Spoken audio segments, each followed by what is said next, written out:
नमस्कार दोस्तों, मैं हूं सचिन सरोवा और मैं आज आपको लेकर जा रहा हूं एक ऐसी जगह पर जहां पर जाने की आपने कितनी बार सोची होगी लेकिन कभी आपकी हिम्मत नहीं हुई होगी। और आज मैं ये रिस्क उठा रहा हूं वहां पर जाने का। तो चलिए आज आपको लेकर चलते हैं उस जगह पर।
दोस्तों, गुड़गांव से चले हुए में 4 घंटे हो चुके हैं और अभी हम काफ़ी दूर आ चुके हैं।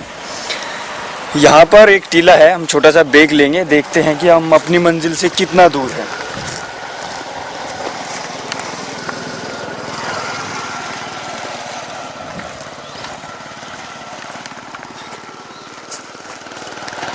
टहला यहाँ से 20 किलोमीटर है, लेकिन दोस्तों हमें टहला नहीं जाना है। आप अभी तक ये सोच रहे होंगे कि हमें जाना कहाँ है। हमारी मंजिल है दोस्तों भानगढ़, जिसके बारे में मैं आपको बताता हूँ।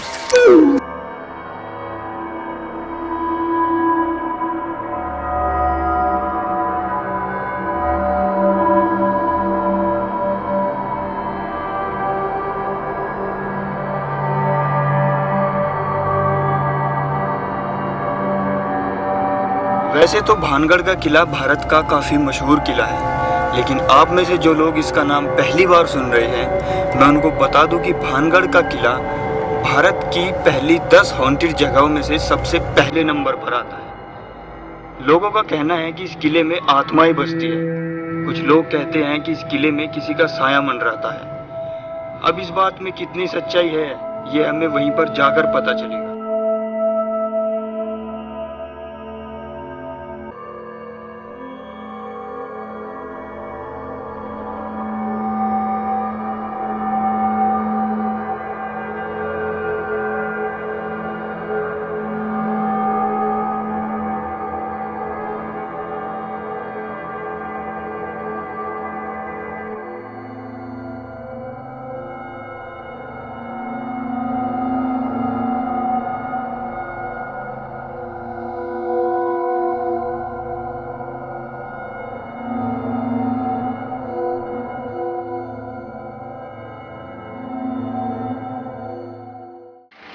हम अभी एक पहाड़ी रास्ते से गुजर रहे हैं जो कि बड़ा ख़तरनाक और बहुत ही ज़्यादा तंग है। मुझे बड़ी घबराहट हो रही है, लेकिन हम अपनी मंजिल की ओर बढ़ते ही जा रहे हैं।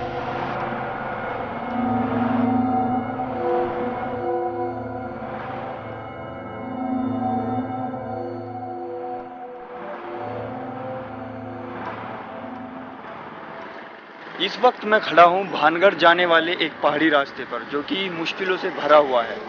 यहाँ पर बहुत कम लोग दिखाई देते हैं। अगर मेरे साथ इस रास्ते पर कोई दुर्घटना भी हो जाए और मैं मदद के लिए चिल्लाऊं, तो शायद ही मेरी मदद करने के लिए कोई यहाँ पर आएगा। खैर दोस्तों, इस बात को अपने दिमाग से हटाते हुए और अपने डर पर फिर से काबू करते हुए मैं अपनी मंजिल की ओर बढ़ते ही जा रहा हूँ।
दोस्तों मेरे पीछे आप जो ये देख रहे हैं ये है अजबगढ़ फोर्ट। वैसे यहाँ और भी बहुत सारे प्राचीन किले हैं जो देखने के लायक है और बहुत सारी प्राचीन इमारतें भी है, लेकिन अभी हमारी मंजिल है सिर्फ भानगढ़ का किला।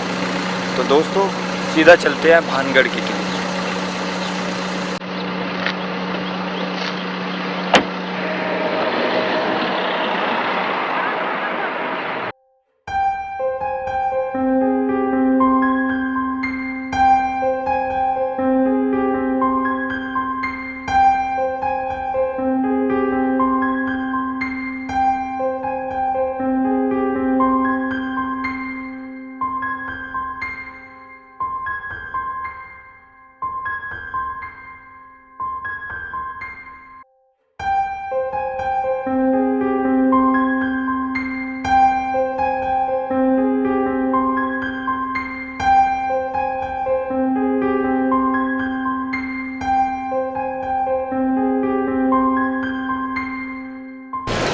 यहाँ पर इकलौती बस यही एक दुकान है और इस दुकान वाले ने हमें बताया है कि आगे कोई भी दुकान नहीं है, इसलिए हमने अपने लिए पर्याप्त पानी यहीं से ले लिया है।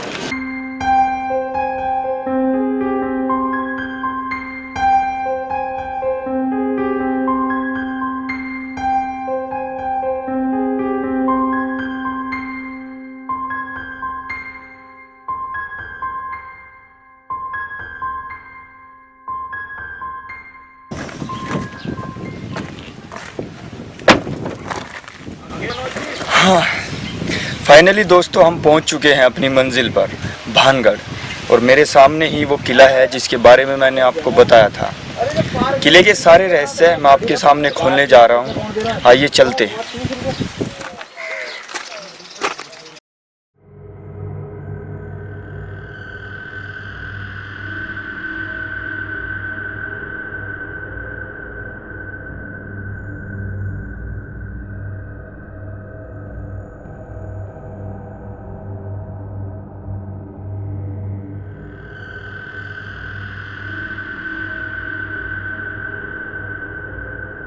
दोस्तों हम पहुंच चुके हैं अपनी मंजिल पर भानगढ़, आइए अंदर चलकर देखते हैं।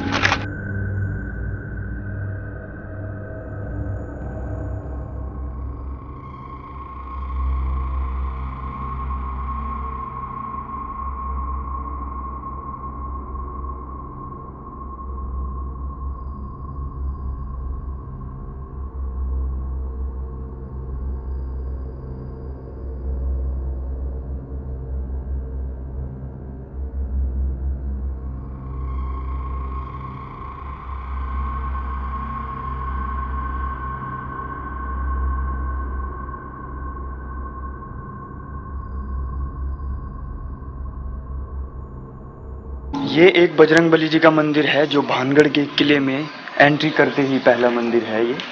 वैसे तो मैं भगवान पर इतना विश्वास रखता नहीं हूँ, लेकिन यहाँ कर मुझे लगता है कि बजरंगबली जी का आशीर्वाद ले लेना ही चाहिए, क्यों खतरा मोल ले।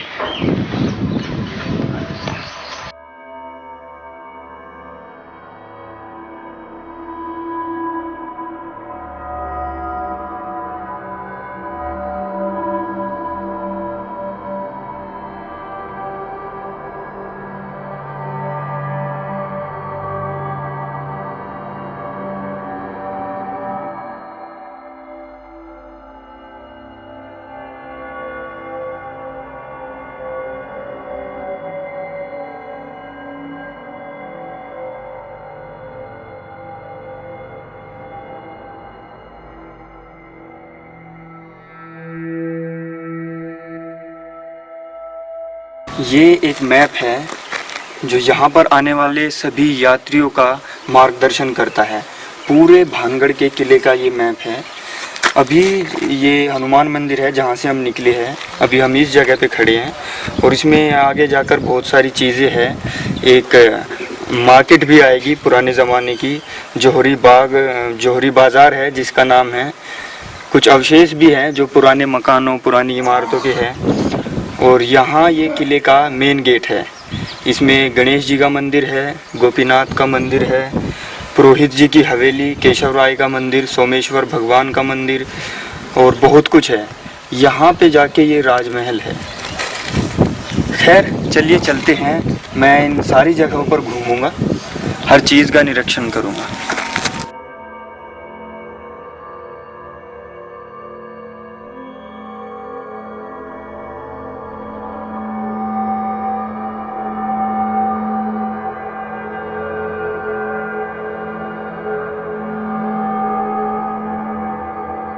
यहाँ पे बहुत सन्नाटा है और चारों तरफ ये पहाड़ से घिरा हुआ है। और ये जो दीवारें आप टूटी हुई देख रहे हैं, ये कभी एक शहर हुआ करता था। कम से कम 2000 लोग यहाँ रहते थे। अब ये सारी इमारतें टूट चुकी हैं।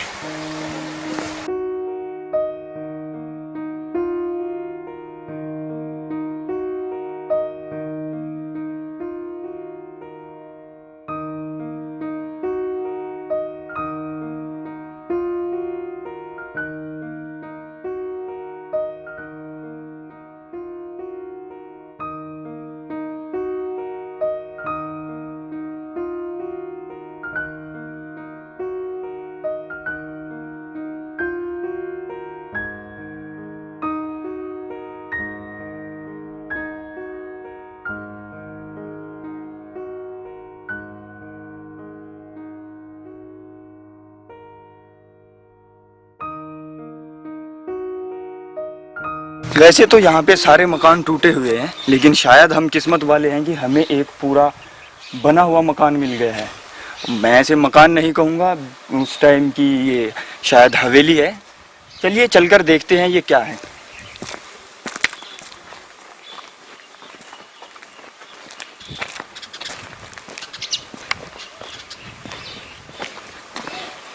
यहाँ पर लिखा हुआ है मोड़ों की हवेली।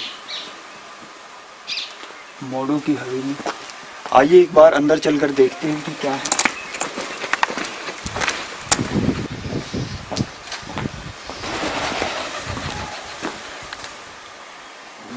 आइए देखते हैं।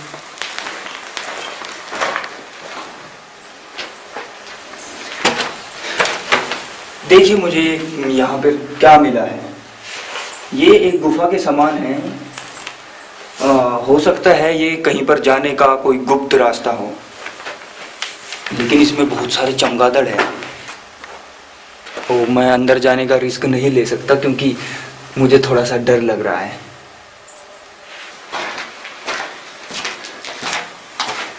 ये है इसकी दूसरी मंजिल पर जाने का रास्ता। आइए दूसरी मंजिल पर चलकर देखते हैं कि क्या है। ये वाकई में हॉन्टेड टाइप का बना हुआ है। कहीं कहीं पे कुछ ऐसी चीज़ें हैं जो मुझे भी समझ नहीं आ रही है, लेकिन मैं समझने की कोशिश कर रहा हूँ। आइए इसमें ये एक बड़ा हॉल है, इसमें चलकर देखते हैं। शायद इसमें चमगादड़ ना हो। इसमें चमगादड़ तो नहीं है, लेकिन बहुत सारे तितलियों ने अपने घर बना रखे हैं।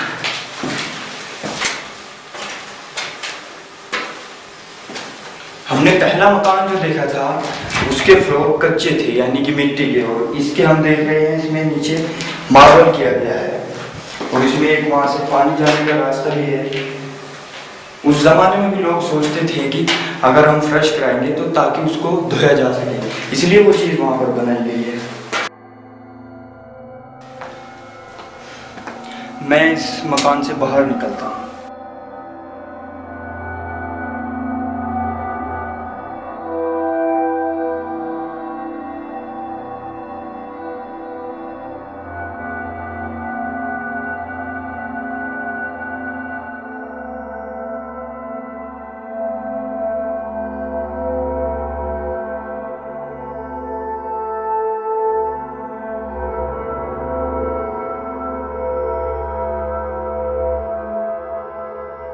ये है भानगढ़ का मुख्य बाजार। आप देख सकते हैं कि उस ज़माने में भी आज से 500-600 साल पहले कितना शानदार बाज़ार हुआ करता था। और कुछ दुकानें इसमें ऐसी हैं जो दुमंजली हुआ करती थी, काफ़ी बड़ी बड़ी दुकानें हुआ करती थी।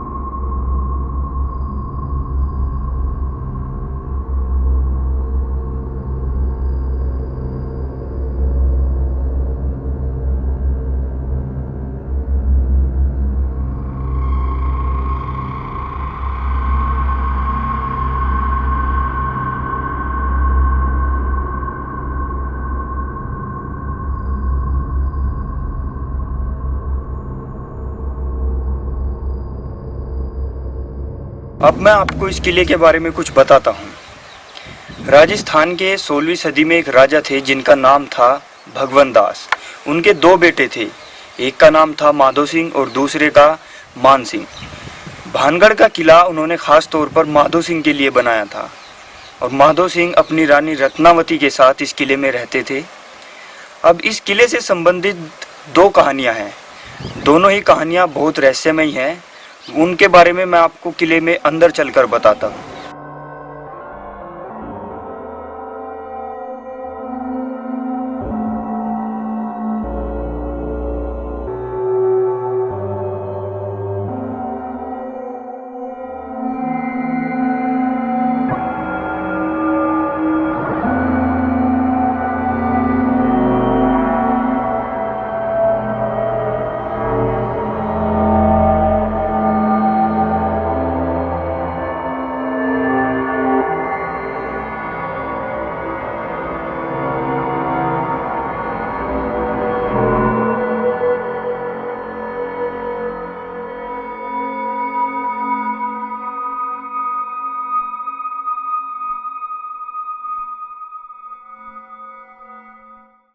ये है मंगला देवी का मंदिर। ये किले के बाईं ओर एक अलग से पहाड़ी पर बनाया गया है। बाहर से मुझे ये थोड़ा डरावना लग रहा है। चलिए इसमें अंदर चलकर देखते हैं।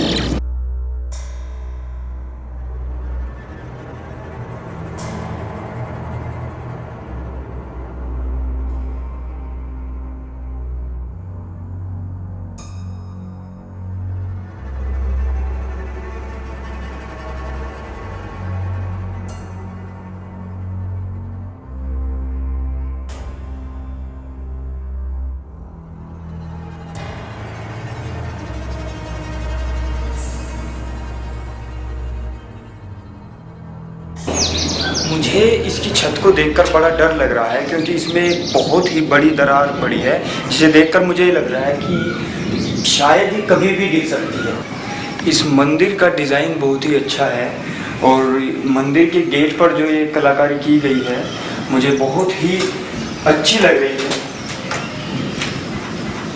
ये देखिए यहाँ पर बहुत बढ़िया कलाकारी की गई है और इस मंदिर में कोई मूर्ति भी नहीं है। बताया जाता है कि यहाँ के सारे मंदिरों की मूर्ति यहाँ से उठाकर जयपुर के किले में शिफ्ट की गई है और ऐसे ही डिज़ाइन का एक मंदिर बीकानेर के किले में भी बनाया गया है।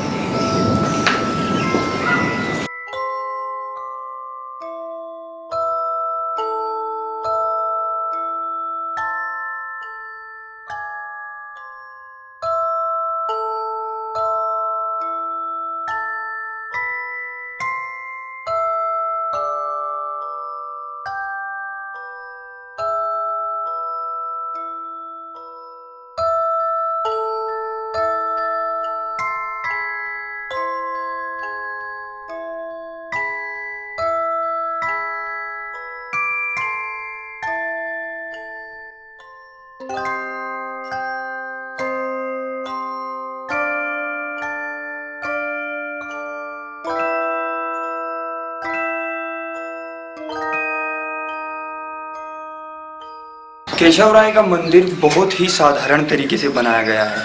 वैसे ये है ज़्यादा ज़मीन में, लेकिन इसमें सिर्फ साधारण पत्थरों से चुनाई की गई है और कोई भी ऐसा डिज़ाइन नहीं है।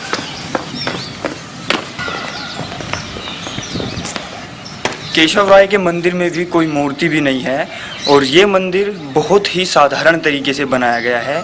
इसमें सिर्फ साधारण पत्थरों की ही चुनाई की गई है और कोई भी ऐसा ख़ास डिज़ाइन नहीं है। इसलिए मैं यहाँ पर ज़्यादा वक्त नहीं देना चाहता। हम चलते हैं आगे अपनी मंजिल की ओर।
किले के दूसरे गेट से प्रवेश करते ही एक गोपीनाथ मंदिर है। इससे पहले मैं आपको वो दो कहानियाँ सुनाऊं। आइए चलते हैं, देखते हैं इस मंदिर में क्या है।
आपने हर मंदिर में किसी न किसी भगवान की मूर्ति देखी होगी, लेकिन ये जो मंदिर आप देख रहे हैं गोपीनाथ जी का, इसमें कोई मूर्ति नहीं है।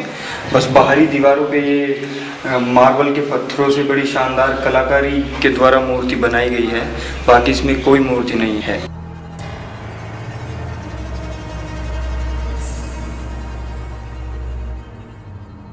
इस वक्त जो आप मेरे पीछे देख रहे हैं, ये है भानगढ़ किले की राज्यसभा। यहीं पर सभी मंत्री बैठकर सभा करते थे और बड़े अच्छे तरीके से इसको बनाया गया है। इसमें काले रंग की एक खास तरीके से बनाई गई कुछ सीटें भी हैं। आइए अंदर चलकर देखते हैं इसमें कुछ और नया क्या है।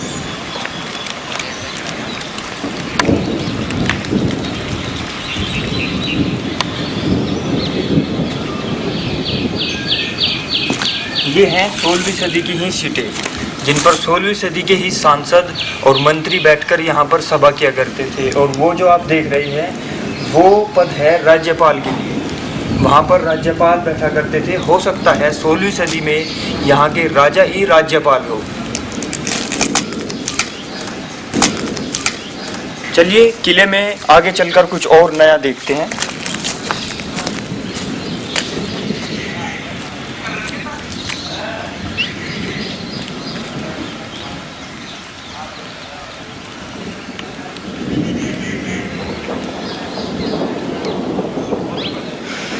ये जो जगह आप देख रहे हैं ये किले के ठीक सामने है और इसी जगह पर राजा माधो सिंह का सिंहासन लगता था। यहीं बैठकर वो अपनी प्रजा को संबोधित करते थे और उनको इंसाफ देते थे।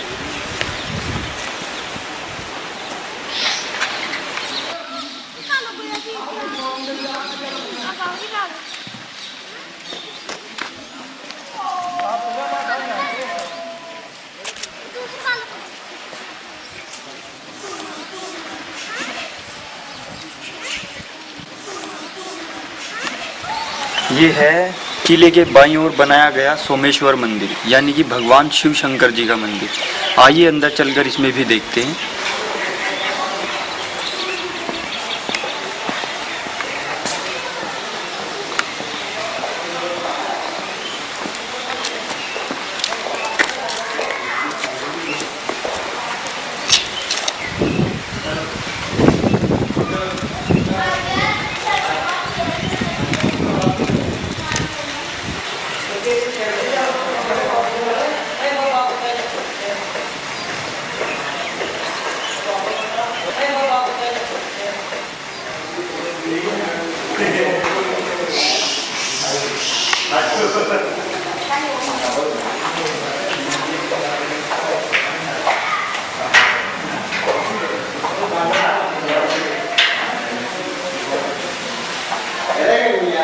वैसे इस मंदिर में भी कोई शिव शंकर भगवान जी की कोई मूर्ति नहीं है, लेकिन बस एक मार्बल के पत्थर से बना हुआ एक शिवलिंग है और इसमें अंदर की तरफ से ताला लगाया गया है। ये भी एक सोचने वाली बात है।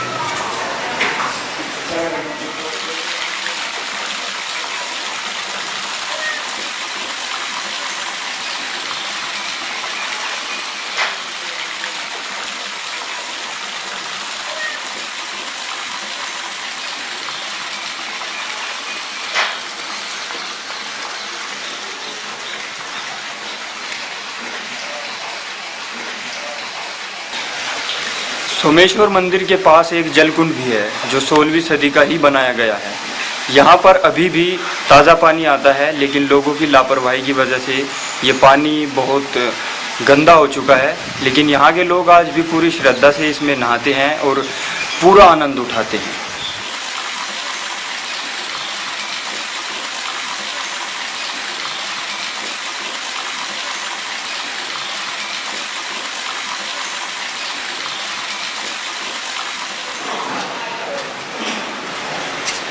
भानगढ़ के लोगों के द्वारा आज भी यहाँ पर एक भंडारा किया जाता है जिसमें बहुत सारे लोगों को खाना खिलाया जाता है।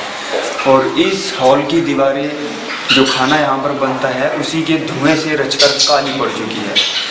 वैसे देखने में भी ये बहुत पुराना लग रहा है।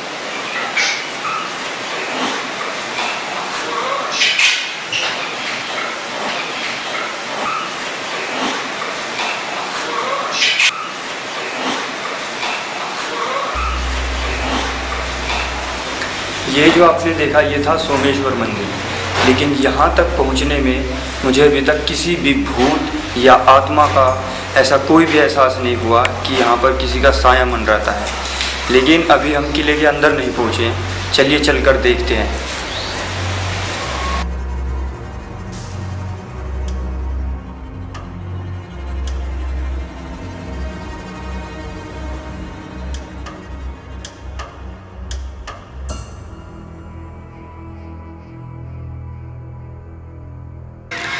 मेरे सामने है अब भानगढ़ का किला। वहाँ पर भानगढ़ किले का गेट है और मैं इसमें घुसने ही वाला हूँ। मुझे काफ़ी डर लग रहा है, पता नहीं किले में घुसने के बाद मेरा क्या होने वाला है। यहाँ पे मौसम भी थोड़ा अजीब हो गया है, बादलों की गड़गड़ाहट की आवाज़ आ रही है। खैर चलिए चलते हैं, देखते हैं।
अब मैं इस किले के बारे में आपको कुछ बता देना चाहता हूँ।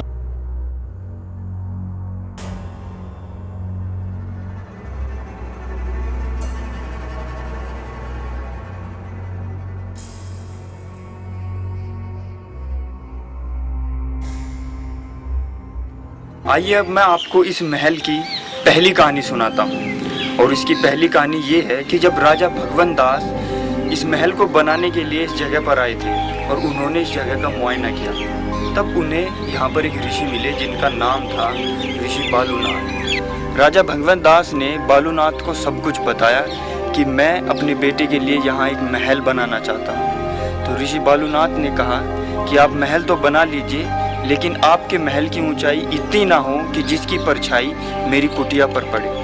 ऋषि बालूनाथ का कहना था कि अगर आपके महल की परछाई मेरी कुटिया पर पड़ी तो आपका महल तबाह हो जाएगा। लेकिन राजा भगवंत दास ने इस बात को अनसुनी करते हुए अपने महल की स्थापना कर दी और उसकी परछाई ऋषि बालूनाथ की कुटिया पर जा पड़ी, जिससे ये महल सारा टूट फूट गया, सब कुछ तबाह हो गया।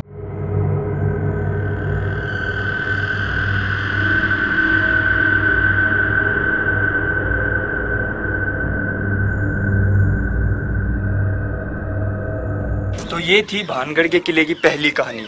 आइए किले के अंदर चलते हैं, देखते हैं और कुछ।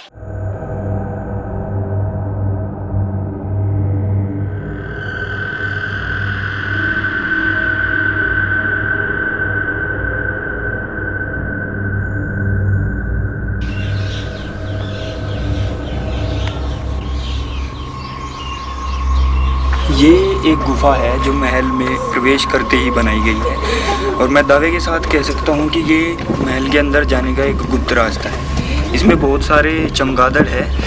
मैं अंदर जाकर देखता हूँ।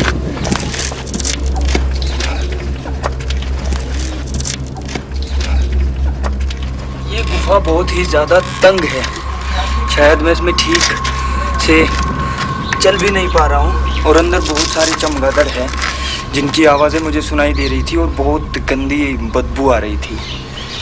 खैर यहाँ से निकलते हैं।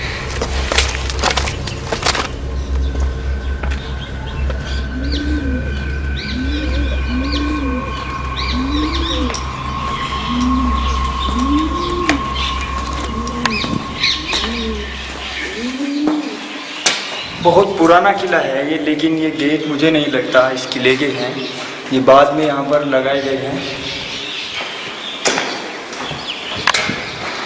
और इस किले के अंदर की जो दीवारें हैं आप देख सकते हैं, इन पर गारे की बाद में पुताई की गई है जो चूना है ताकि वो झड़ ना सके। और दोनों तरफ बड़े बड़े रोशनदान हैं यहाँ पर रोशनी लाने के लिए। मैं इनमें अंदर जाकर देखता हूँ।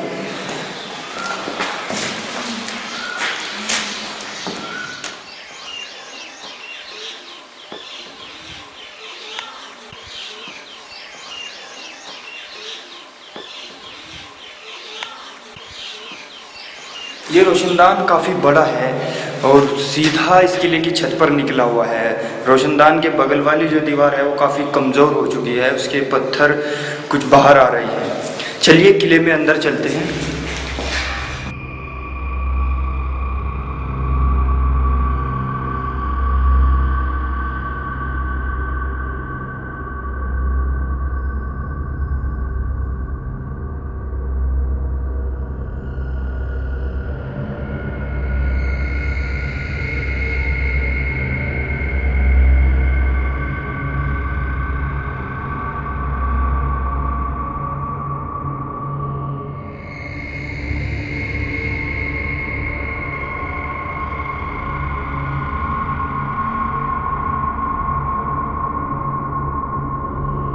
मैंने जितना सोचा था, मेरी सोच के हिसाब से ये किला काफ़ी बड़ा है, लेकिन इसमें एक अजीब सी गंध आ रही है मुझे। मैं जितना अंदर घुसता जा रहा हूँ उतनी ही ज़्यादा आ रही है। कहीं ये गंध मुझे इसमें अंदर जाने से रोक तो नहीं रही है। खैर ये गंध है किस चीज़ की मुझे अभी समझ नहीं आ रहा है, लेकिन इसका पता लगाने के लिए मुझे महल के और अंदर जाना होगा।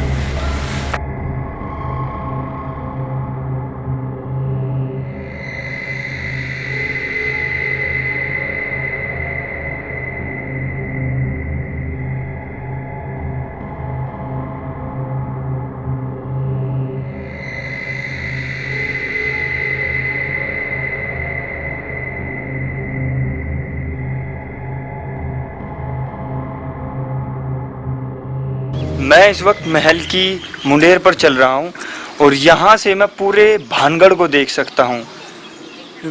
बहुत कुछ मेरे सामने है, वो बाज़ार जो हम पहले देख चुके हैं, गोपीनाथ जी का मंदिर, वो जलकुंड, सब कुछ यहाँ से दिखाई दे रहा है। यहाँ पे एक पहाड़ भी है, काफ़ी सुंदर और दिलचस्प नज़ारा मुझे ये लग रहा है। और इस महल की छत पर एक मंदिर भी मुझे पता चला है जो रानी रत्नावती के नाम से है। चलिए वो मंदिर देखते हैं।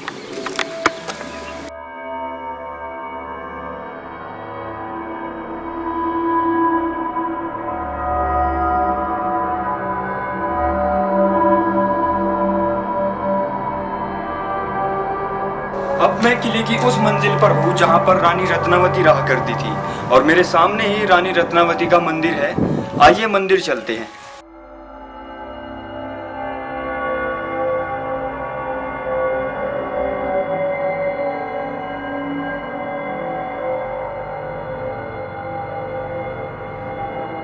यही है रानी रत्नावती का मंदिर।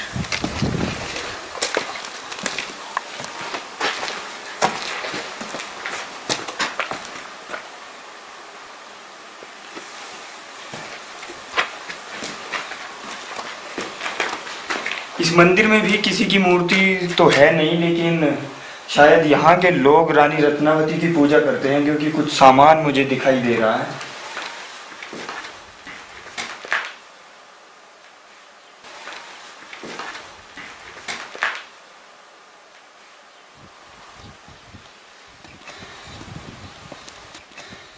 आइए अब मैं आपको सुनाता हूँ भानगढ़ किले की दूसरी कहानी, जो है रानी रत्नावती से संबंधित। रानी रत्नावती बहुत ही खूबसूरत थी और उनकी खूबसूरती के चर्चे अक्सर भानगढ़ के लोगों के बीच हुआ करते थे। उन्हीं लोगों के बीच में से एक तांत्रिक था जिसका नाम था सिंघिया सेवरा। वो भी बहुत ज़्यादा रानी की खूबसूरती से आकर्षित था और उन पर अक्सर तांत्रिक विद्या करता था ताकि उन पर मानसिक वश कर सके। लेकिन रानी रत्नावती भी तांत्रिक विद्या जानती थी, इसीलिए उन दोनों के बीच टकराव रहता था। एक दिन तांत्रिक की इन्हीं हरकतों से रानी रत्नावती अपना आपा खो बैठी। उन्होंने एक तेल की शीशी तैयार की और उस पर एक मंत्र कर दिया और उस शीशी को उन्होंने एक शिला में तब्दील किया और वो उस तांत्रिक की ओर फेंका। तांत्रिक को ये एहसास हुआ कि वो अब इस दुनिया में नहीं रहेगा और जाते जाते रानी रत्नावती से कहकर गया कि मैं तो इस दुनिया से चला ही जाऊंगा, लेकिन मैं अपनी सारी शक्तियाँ लेकर आपको ये श्राप दे रहा हूँ कि कल तक भानगढ़ में ना कोई शख्स रहेगा, ना रानी रत्नावती रहेगी और सब कुछ यहाँ से तबाह हो जाएगा। तो लोग कहते हैं कि ऐसा ही हुआ था, एक रात में सब कुछ बदल गया था और अभी भी लोगों का ये मानना है कि यहाँ पर रानी रत्नावती आज भी रात को आती है और अपना श्रृंगार करती है।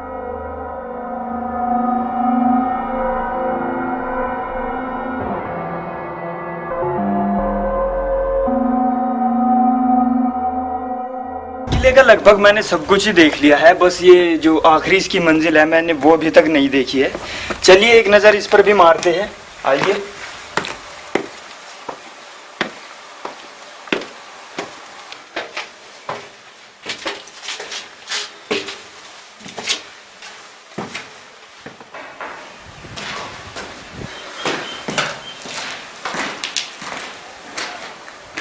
अभी मैं हूँ भानगढ़ किले की सबसे ऊपरी मंजिल पर और यहाँ मुझे ये एक बड़ा हॉल मिला है जो कि बड़ा ठंडा है। मुझे नहीं पता ये इतना ठंडा क्यों है और इसकी छत भी टूटी हुई है। इसके साथ एक बालकनी भी है। शायद राजा माधो सिंह और रानी रत्नावती यहीं से पूरे भानगढ़ का नज़ारा करती होंगी। चलिए हम इसकी छत पर चलकर देखते हैं कि क्या है।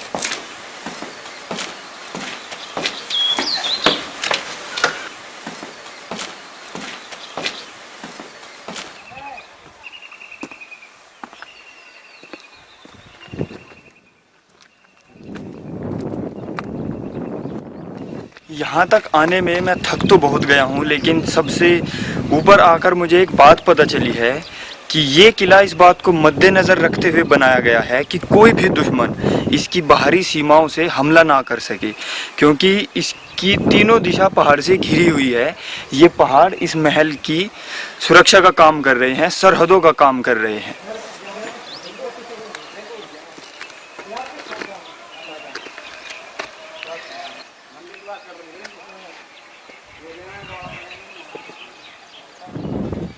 ये जो आप देख रहे हैं ये उसी हॉल की टूटी हुई छत है जो हमने नीचे से देखी थी और ऊपर वो पहाड़ी पर जो आप देख रहे हैं वो उसी तांत्रिक की समाधि है जिसके बारे में मैंने आपसे बात की थी। खैर अभी हमें यहाँ से चलना चाहिए क्योंकि 5 बज चुके हैं और 5 बजे के बाद भानगढ़ किले में किसी को भी रुकने की अनुमति नहीं दी जाती।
तो ये था हमारा भानगढ़ किले का एक यादगार और रोमांचक सफ़र।